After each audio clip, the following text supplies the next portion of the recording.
Alrighty, how's it going, guys? I'm Solo Bandit. Now, I apologize if I sound a bit stuffy and stuff. I am sick still. This is coming off my 2-week hiatus. I was a bit screwed up with the old bug, so yeah, I'm still not fully recovered. But I wanted to make a video for people that are fresh to this game, that have picked it up for the first time, or people that are just struggling when it comes to tuning, because I feel that in this game, people overcomplicate it. They think that it's this crazy thing that only the pros can tune their cars like this, and you have to be a super good tuner to be able to do this kind of stuff. You have to spend hours and hours in the game and making all these minor adjustments, and it's not that complicated. You need to stop listening to people that say you need to spend hours doing this kind of stuff. You don't, okay? All you need is a very, very simple base tune setup on any car, and then make the minor adjustments. And those minor adjustments are so simple it's not funny, okay? Now, for the most part, the majority of the settings in the game when it comes to car tuning are completely useless. They don't actually do anything.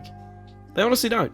It really just changes the cosmetic look, whether you're having the car low, if you're having the car high, yada yada. But for the most part, it doesn't really make that much of a difference, despite what people want to tell you. You know, that's why you'll see guys with their cars slammed to the ground, wheels sticking out of the side of the guards with crazy camber, and they're keeping up with the guys that have cars which are way more higher, which look super realistic and like super FD pro style, and these dudes are slamming doors with them. It's because, for the most part, it makes no damn difference. So what I'm going to do is I'm going to take a random car, and I'm going to go ahead and upgrade it and just throw a really, really rough tune setup on it. And then I'm going to take it into a public lobby and see if I can slap some doors with some people. And just to show you guys that it's not 100% about the tune setup, right? It's more about actually being able to know how to drift in the game.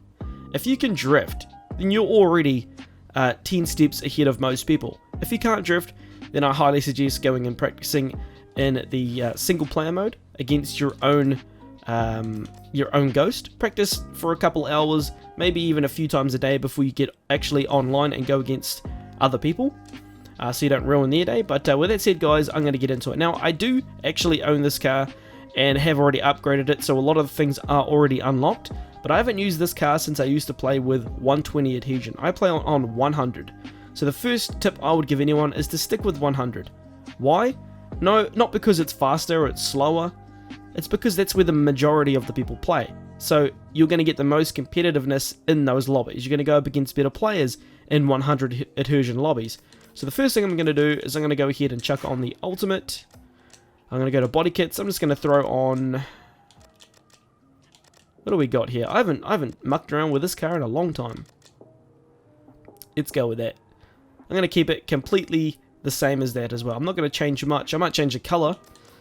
Let's go into here. Now, suspension. First thing I'm going to do is I'm going to crank it up just a little bit. Pardon me. I'm going to push this over 100. And I'm not going to, like I said, I'm not going to put it on specific numbers. I'm just going to do it until I want to stop, okay? I'm just going to push the bar across until I feel that that's enough. So I'm just going to stop about here. Push that about there. Pardon me. I'm going to bring this down to about there. Let's see. Yeah, something like that will work. And then this is quite a small car. So this is, when it comes to all of the damper and the rebound, honestly, the bigger the car, the more to the right you really want to have it, to be honest. That's how I normally rock it. So with this being actually a smaller car, it looks like a long car, it's not actually a long car. So I'm going to go somewhere like, just something like that, 10, and we'll go 8. Okay, and then I'm just going to do that for all of them. Like I said, this is extremely rough. This is not a tune setup tutorial for this car to be competitive. This is just a rough little mock-up tune on this car, just to show you how easy it is to actually get any sort of tune. Now, for the last one, I always go somewhere around about 11, and because, like I said, it's a small car, I'll probably put this at around about, I don't know, 15. I'll put that at about 19, push that all the way to the right. Rear camber, I'm just going to go ahead and pop that to negative or positive 1. And for the front, I'm going to go negative, around about negative 6.5 if I can. There we go, it's close enough. Anti-roll bars, let's pump that up to 40. Rear roll bars down to 0. Ackerman, pump that up to 90. Caster, I'm going to bring that down to around about 7 to 7.5. I'll go 7.5. Obviously push that all the way up. Now I apologize if I'm going too fast. I'm not, like I said, I'm not here to show you guys a crazy tutorial on a super fast car. I'm here to show you how simple it is to make a car competitive. That's it. I'm gonna leave the wheel size like that. I'm gonna bring the front tire width down to 270. I'm gonna leave that one there. Tire pressure all the way down. Bring the adhesion down to 100. Okay, now let's sort some of this fitment out because it is hideous. Just going to get the wheels in there for now. Bring this down to 30. Now, obviously, you want to come back through and rearrange all of that later down the track. I'm going to bring that to...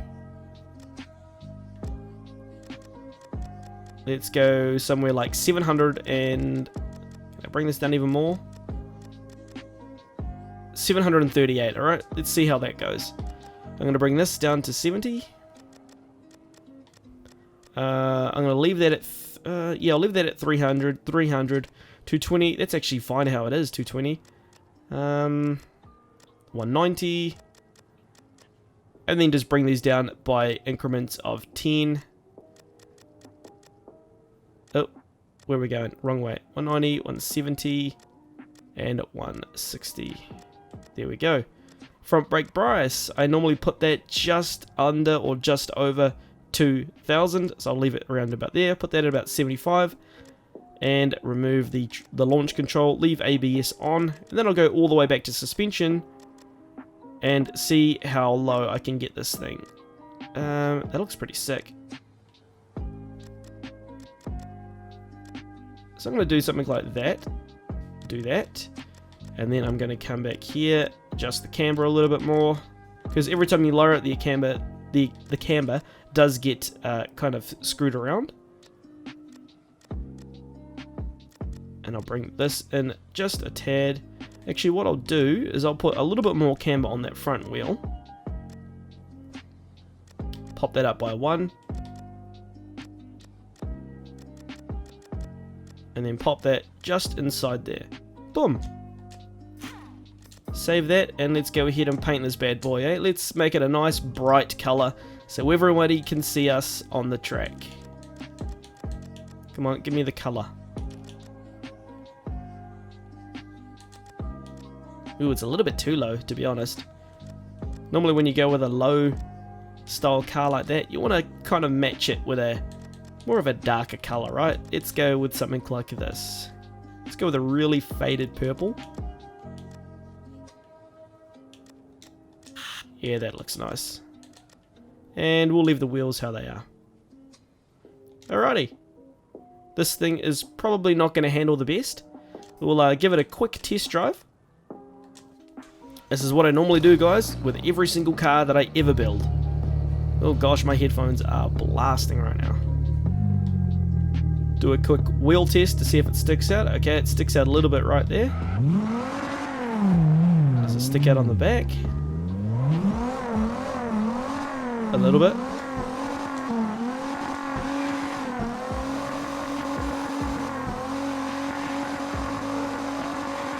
So the first thing I can tell right now, already straight off the bat, I want to put it up by 1. Make it a little bit higher. It's a little bit too high. And all of the suspension is absolutely fine. Bring that down a little bit more. But the biggest issue, which is a really easy fix, we'll bring these in by 1 as well. We could probably pump that up as well, up to 35%. But we'll have to bring those in once again, 1 more. And bring that up once more again. Super, super simple, guys. But the biggest thing is the power. It's got a little bit too much power. So, because I don't want to lower the power, all I do is bring the final drive down to 290. First gear, 290. I'll bring second gear down to 210. And I will bring this down to 185. 175. 165. And 155. and we'll try it once more.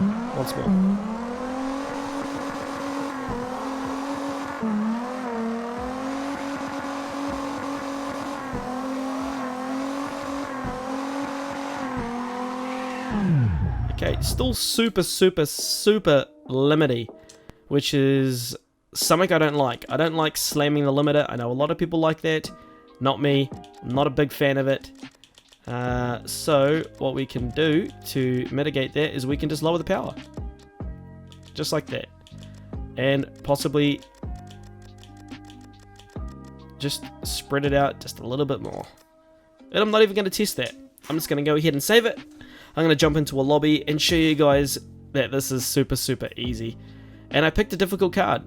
Not many people rock this thing because it's a bit of a pain to drift, because of the gear ratios and because of the limiter. But let's jump into a map and see what we can do. Red Rock, install. I think it was just in there and it was an absolute shit show. And I think I had bad connection in this room. I'm not 100% sure. Oh well, let's try it out. Alright, so I'm a bit of a sweat lobby, which is good. So, you know, you just need to remember that. I always join sweaty lobbies. I never join a super easy lobby. I'm just waiting for the guys to come around so I can find someone to tandem with. I know that guy is really good. I think he's actually been in some of my videos before. So I might try and tandem this dude, but I'll wait for people to line up and then we'll get into it.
Alright, that was a nice little drift there with that guy.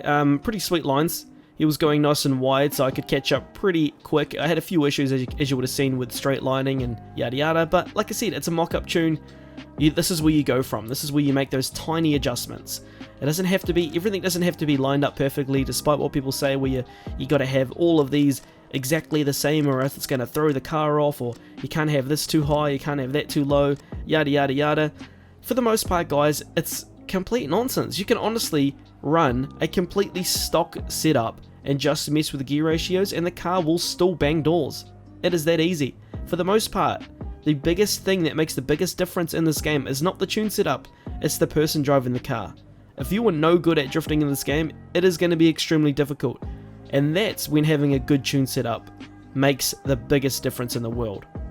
And that's obviously when you got a good tune setup, you get more seat time, you get more practice actually tandeming and not being slammed into the walls. So some of the things that I would probably focus on the most when it comes to putting my time into it is messing around with your front and rear spring stiffness. This, in my opinion, makes a massive difference, and it also adjusts a few other settings for you that you can struggle with. So I always like to have the front around about, if I was to use this car competitively, I would have it sitting around about 100 to probably 110, and for the rear I would probably bring it back down to 60.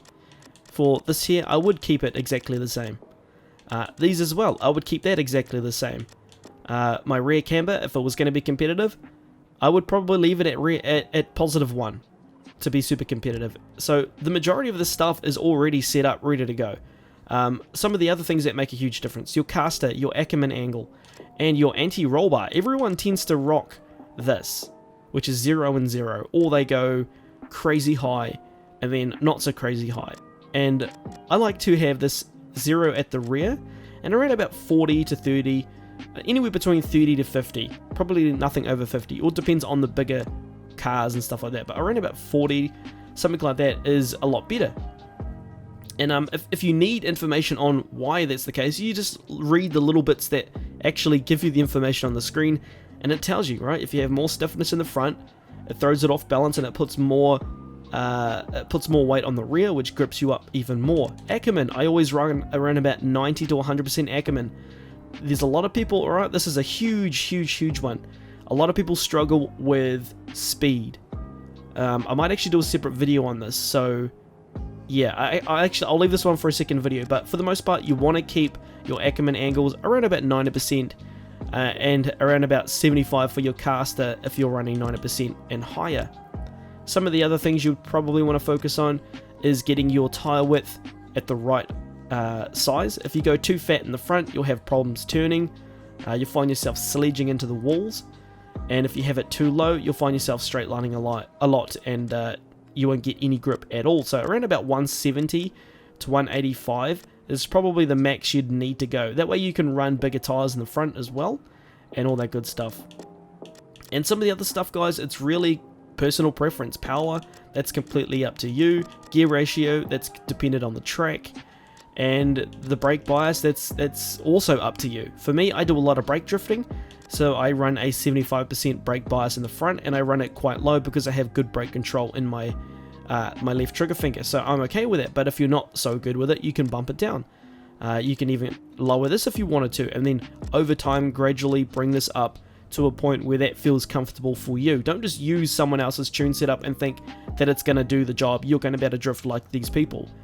You need to make it so it feels comfortable for you. If the car feels unpredictable, if it doesn't feel grippy enough, if it feels too slippy, if it feels over-gripped, that's when you know, okay, well, instead of just saying, well, this YouTuber made it, so I just have to learn to adjust. No, you make those small incremental changes so then the car feels comfortable for you.